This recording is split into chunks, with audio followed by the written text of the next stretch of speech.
¿Qué me va a hacer? Arrodíllese.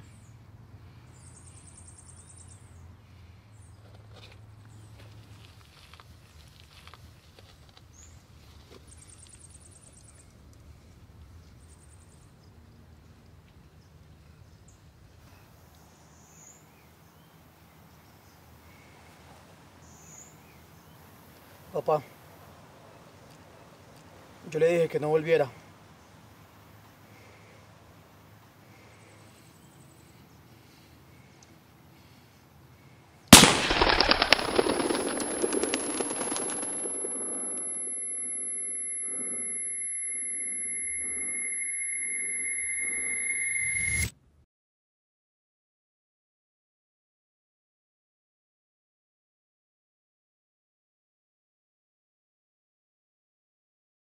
El artículo 176 del Código General del Proceso prescribe que el juez deberá valorar las pruebas de forma conjunta, empleando las reglas de la sana crítica. De igual forma, el mismo artículo prescribe que el juez debe asignar un peso, mérito, valor o eficacia a cada una de las pruebas. Las reglas de la sana crítica son criterios racionales que deben ser empleados por el juez en la valoración de la prueba judicial. Ahora bien, ¿cuáles son las reglas de la sana crítica? En teoría, las reglas de la sana crítica son las reglas de la lógica, las reglas de la experiencia y las reglas de la ciencia. Las reglas de la lógica se traducen en tres principios que son: principio de identidad, principio de no contradicción y principio de tercero excluido. El principio de identidad nos dice que una cosa es una cosa y otra cosa es otra cosa. Es decir, una cosa es idéntica a sí misma. Por ejemplo, una cosa es ser culpable y otra muy distinta a no serlo, es decir, ser inocente. Cuando preguntamos al testigo por un determinado hecho y éste nos responde respecto de otro hecho totalmente diferente, estamos frente a una violación de este principio. El principio de no contradicción nos dice que una cosa no puede ser y no ser al mismo tiempo y de la misma forma. Por ejemplo, una persona no puede ser culpable e inocente al mismo tiempo y de la misma forma. Es decir, no es posible ser culpable e inocente a la vez. Cuando la parte en la declaración de parte dice lo contrario a lo que manifestó en alguno de los hechos de la demanda, se está contradiciendo y, por ende, está violando este principio. El principio del tercero excluido nos dice que una cosa es o no es. Una persona es culpable o es inocente. Y para el caso en concreto hay prueba documental que demuestra el homicidio del padre por parte de su hijo. Hacen parte de las reglas de la sana crítica las reglas de la experiencia o generalizaciones. Las reglas de la experiencia o generalizaciones son implicaciones lógicas que se construyen con un antecedente, un consecuente y un conector lógico llamado implicador. Las reglas de la experiencia o generalizaciones permiten la unión del antecedente con el consecuente mediante este conector lógico llamado implicador. Para construir una regla de la experiencia o generalización, empleamos las palabras sí, entonces, por lo general. Por ejemplo, si una persona tiene un yeso en una de sus extremidades, entonces, por lo general, ha sufrido una fractura. Esta regla de la experiencia une o conecta un hecho indicador que sería la presencia del yeso con un hecho indicado que sería la probable fractura. Estas reglas de la experiencia o generalizaciones sirven como primera premisa en un silogismo o razonamiento deductivo que se conoce como una regla de inferencia y que tiene en su estructura dos premisas y una conclusión. Una de dichas estructuras o reglas de inferencia es: Si P, entonces Q. Y P, por tanto Q. El enlace de estas dos premisas y la respectiva conclusión es lo que se conoce como una regla de inferencia llamada modus ponens. Por ejemplo, la primera premisa de un silogismo o razonamiento deductivo sería la siguiente regla de la experiencia. Si una persona tiene un yeso en una de sus extremidades, entonces, por lo general, ha sufrido una fractura. La segunda premisa sería la declaración: está probado que este niño tiene un yeso en una de sus extremidades. La conclusión sería: probablemente este niño ha sufrido una fractura. El enlace de estas dos premisas y la respectiva conclusión es lo que se conoce como una regla de inferencia llamada modus ponens.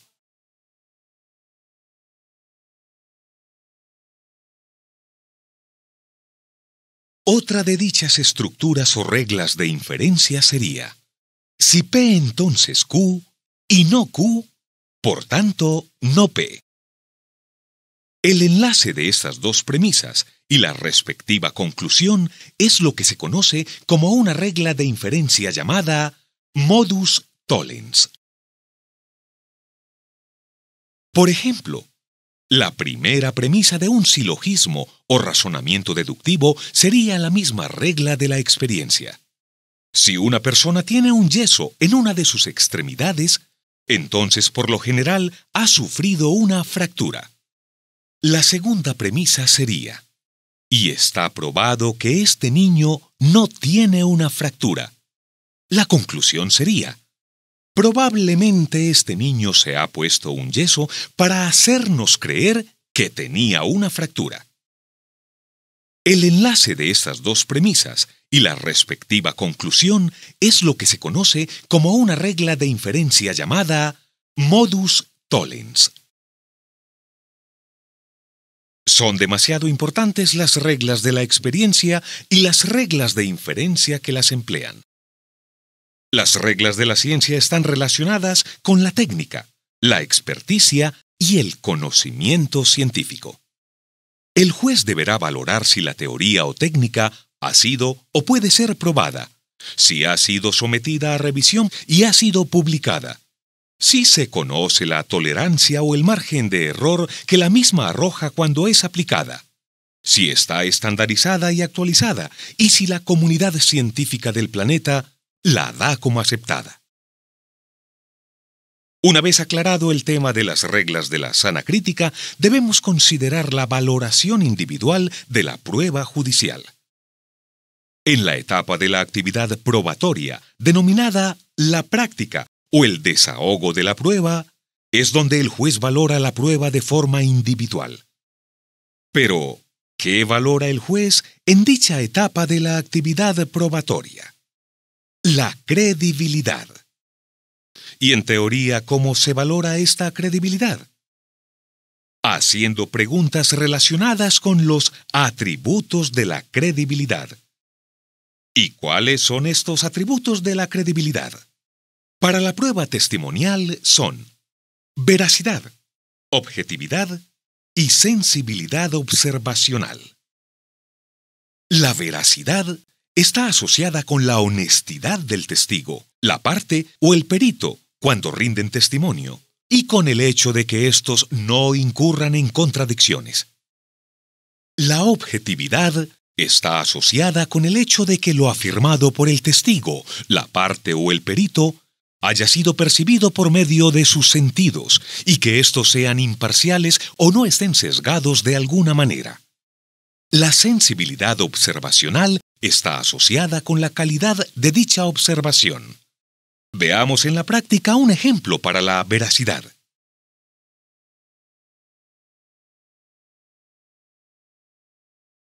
Continuando con el desarrollo de la audiencia, sírvase, señor apoderado, llamar a la testigo Lupe Vargas. Claro que sí, Enrique.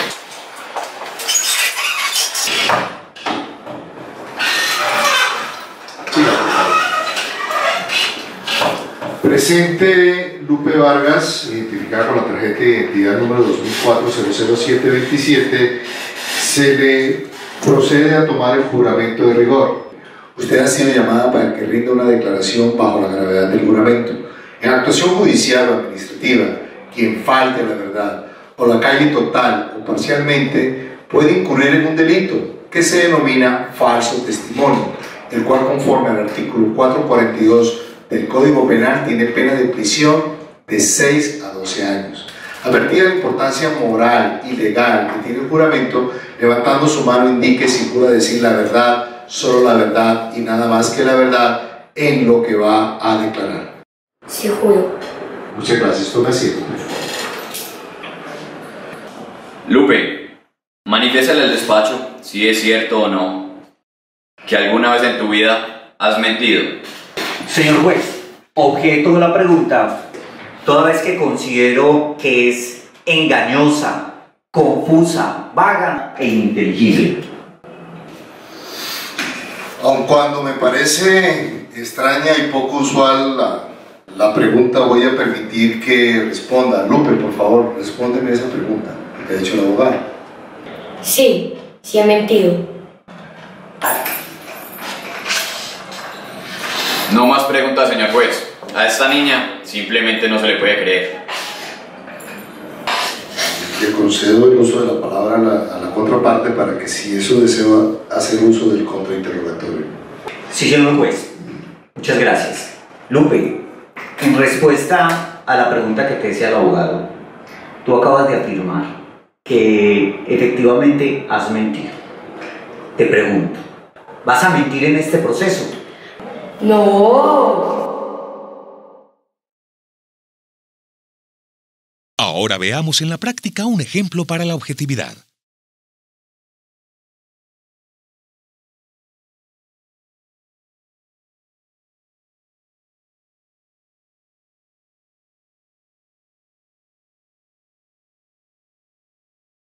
La hija suya, por un dolor de cabeza, se le descubrió de manera incidental un aneurisma en el cerebro. Como ella tiene 12 años, el aneurisma cada año va a crecer, entonces eso tiende a reventarse. ¿Qué va a pasar? Le va a dar un derrame cerebral. Si ella tuviera 80 años, la cosa era distinta. Uno pudiera hacerle un examen cada 6 meses y si el aneurisma no crece, pues nos damos la bendición, ¿no es cierto? Pero con la edad de ella hay que operarla, porque ella tiene 60 años de sobrevida. Entonces, mi recomendación es que hay que operarla. Pero la idea es que la niña tiene esto, tiene este aneurisma, esto es un aneurisma. Entonces el aneurisma es como una hernia que le salió a la arteria. Eso con el tiempo va creciendo, va creciendo, va creciendo hasta que se rompe. ¿Qué riesgos puede existir durante este procedimiento? Que rompamos el aneurisma.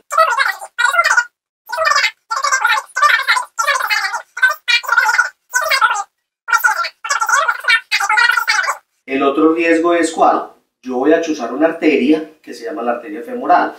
Eso lo hacemos en los niños, como ella es una persona pequeña, pues lo hacemos con ecografía. ¿La ecografía qué hace?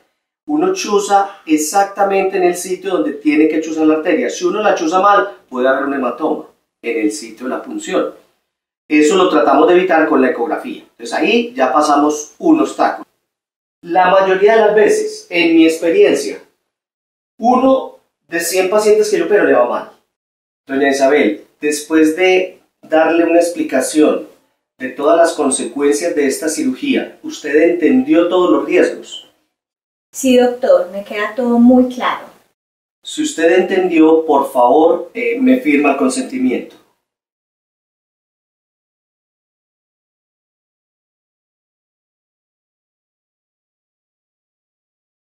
Mi amor, el doctor me explicó que tienes algo pequeño en la cabeza.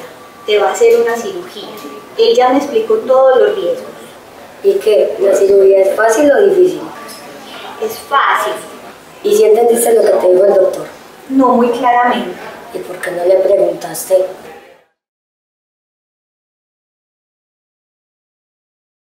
Las reglas de la sana crítica indican que si una persona escucha la explicación de los riesgos de una intervención quirúrgica, será objetiva. Pero si no comprende dichos riesgos, entonces no será observacionalmente sensible.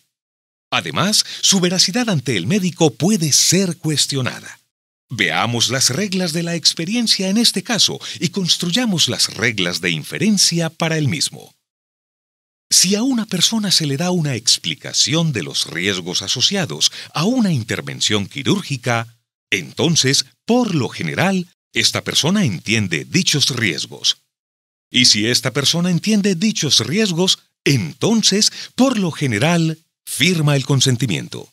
Por tanto, si a una persona se le da una explicación de los riesgos asociados a una intervención quirúrgica, entonces, por lo general, firma el consentimiento. Esta es otra regla de inferencia llamada silogismo hipotético. Su estructura es: si P, entonces por lo general Q, y si Q, entonces por lo general R. Por tanto, si P, entonces por lo general R. Veamos otra regla de inferencia en este caso. Si a una persona que se le da una explicación de los riesgos asociados a una intervención quirúrgica no entiende dicha explicación, entonces, por lo general, esta persona pregunta. Y está probado que esta persona no preguntó. Por tanto, esta persona entendió la explicación de los riesgos asociados a la intervención quirúrgica. Finalmente, veamos en la práctica un ejemplo para la sensibilidad observacional. Le pongo de presente la historia clínica relacionada en el presente proceso. Con respecto de la misma, le pregunto, ¿reconoce la firma que allí aparece? Sí, señor. Sírvase decirle al despacho de quién es. Mía. Sírvase decirle al despacho quién la realizó. Yo. Sírvase leer en voz alta lo que usted consignó allí en la historia clínica. Conteo y reconteo de compresas. Se encuentra tetra, se descarta. Usted anotó allí que se encuentra tetra. Sí, señor. ¿Usted vio la tetra? Sí, señor. ¿Qué objetiva soy? Sírvase decirle al despacho de qué color era esa tetra que usted observó. No. Sírvase decirle al despacho sí o no tocó usted la tetra que dice haber observado. Yo no la toqué. No más preguntas, señor juez. Pero qué poco sensible soy. Las reglas de la sana crítica enseñan que una cosa es ver y otra muy distinta es tocar. Y si bien ambos, ver y tocar, tienen que ver con la objetividad, se es más observacionalmente sensible cuando se toca la gasa que solamente cuando se la observa. Para ilustrar la credibilidad de la prueba, emplearemos las cadenas de razonamiento. Una cadena de razonamiento es una herramienta que permite organizar nuestro pensamiento desde los medios de prueba hasta las hipótesis que consideramos. Ilustremos una cadena simple.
Las partes deben soportar los atributos de la credibilidad de los medios de prueba que solicitan y aportan con la demanda y la contestación de la demanda. Las partes deben impugnar los atributos de la credibilidad de los medios de prueba de su respectiva contraparte. Esto se logra mediante el uso de pruebas auxiliares que permiten en la práctica o desahogo de la prueba el respectivo soporte o impugnación probatoria. Para finalizar, debemos ir a la etapa de la actividad probatoria denominada la valoración, que es donde el juez valora la prueba de forma conjunta. Pero, ¿qué valora el juez en esta etapa? Valora la pertinencia y el peso probatorio. Una prueba es pertinente si hace de la ocurrencia de un hecho de importancia algo más o menos probable de lo que sería si quitamos la prueba.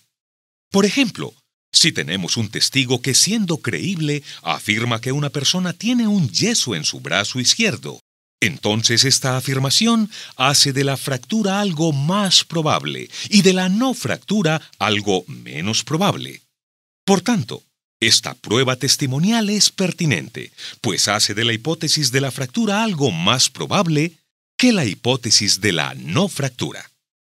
El peso probatorio puede ser asignado empleando patrones probatorios que se presentan entre las diversas pruebas en relación con las hipótesis o pretensiones de las partes. ¿Y cuáles son estos patrones probatorios?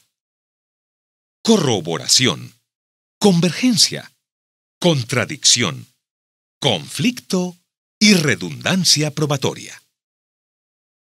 La corroboración probatoria se presenta cuando dos o más pruebas apuntan en la misma dirección con respecto de la credibilidad de un hecho.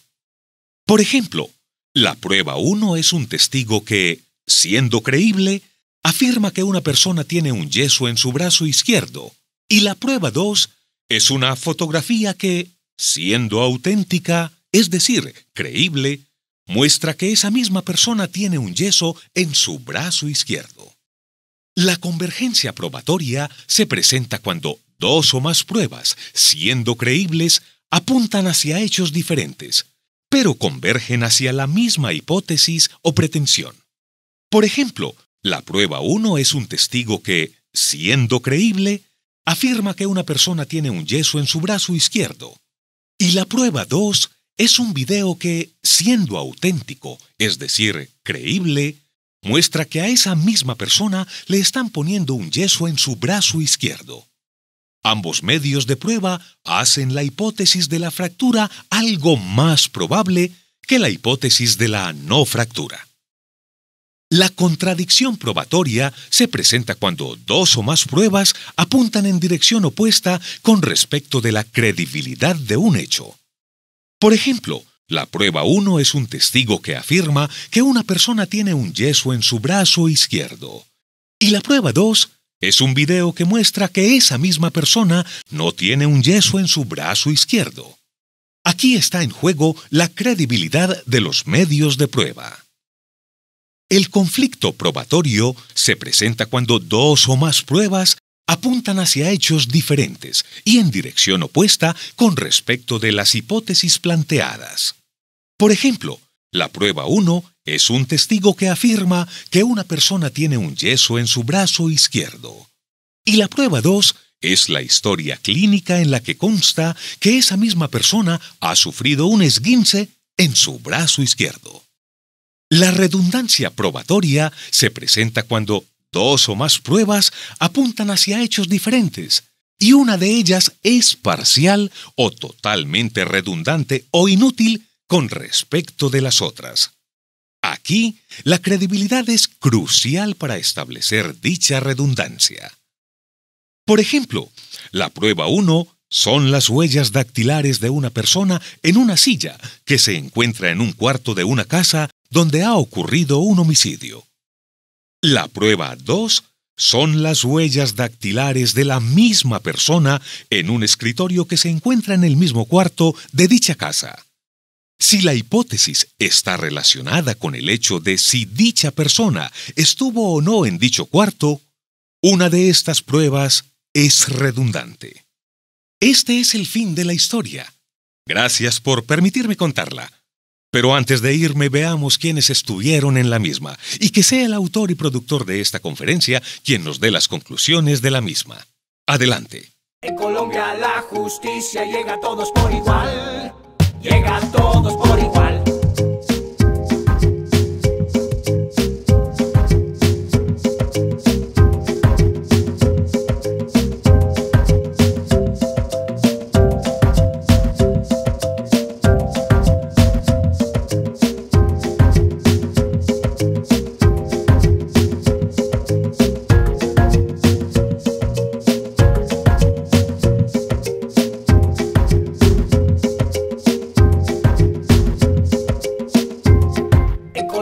La justicia llega a todos por igual.